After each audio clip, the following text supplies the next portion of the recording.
to thank Sarah Brown for welcoming us all to her home and for hosting the launch of the First News My Way campaign. In partnership with PRITS, the Department for Children's Schools and Families and Walker Books, My Way aims to raise awareness of the fact that 1 in 5 children have learning challenges.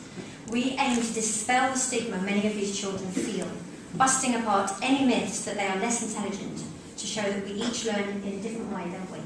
And to celebrate how each child can succeed in their way. First News is in the extraordinary position of engaging with around a quarter of the nation's children every week. We deliver the national and international news to them, but in turn we give them a voice to share their ideas about the issues that touch their lives. It was the reaction of children that was the inspiration for our My Way campaign. We saw this in a series of school reading tours that Henry Winkler and First News have been doing over the past 2 years. I know most of you here probably know Henry as the Fond, but to children he's also known as the author of the successful Hans Zipser novels about a boy with dyslexia. Ben can tell you all about that. They're based on Henry's own childhood and the difficulties he faced growing up. Henry reads from his books and speaks to the children about how tough he found school. The way he communicates with the children about it all is extraordinary to see. Every single pair of eyes in the room is fixed on him. We take an assembly and Henry stands there and he asks, does anyone find school tough? And everyone looks around and they're all a bit nervous, and then he says, I did.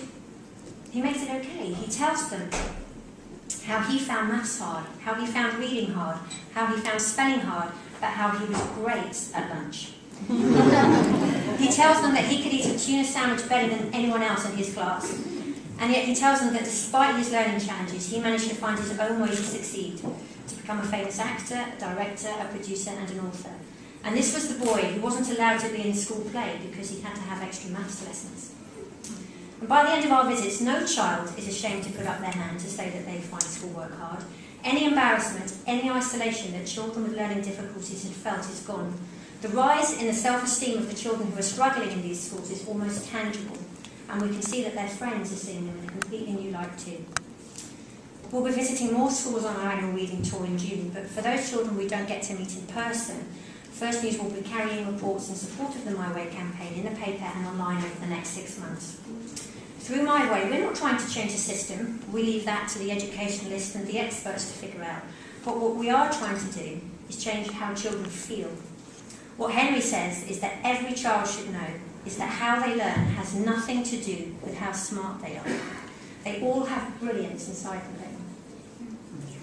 We have to stop children feeling that they're failing at such a young age simply because they learn in a different way to other children in their class. And what we want the 80% of children who don't have learning challenges to understand, we want them to understand more about those that do, so that they don't become isolated, and unfortunately, as can be the case, the victims of bullies. We'll be encouraging children to share with us their experiences at school, to talk about how they like to learn, and we'll be telling the stories of many successful people, both famous and those in everyday lives who struggled at school, people like Jamie Oliver, like award-winning teacher Ed Wickerman, who is here today, like Richard Branson and Henry. Indeed, Henry says he became who he is today, not in spite of his learning challenges, but because of them. But he can tell you more about that himself.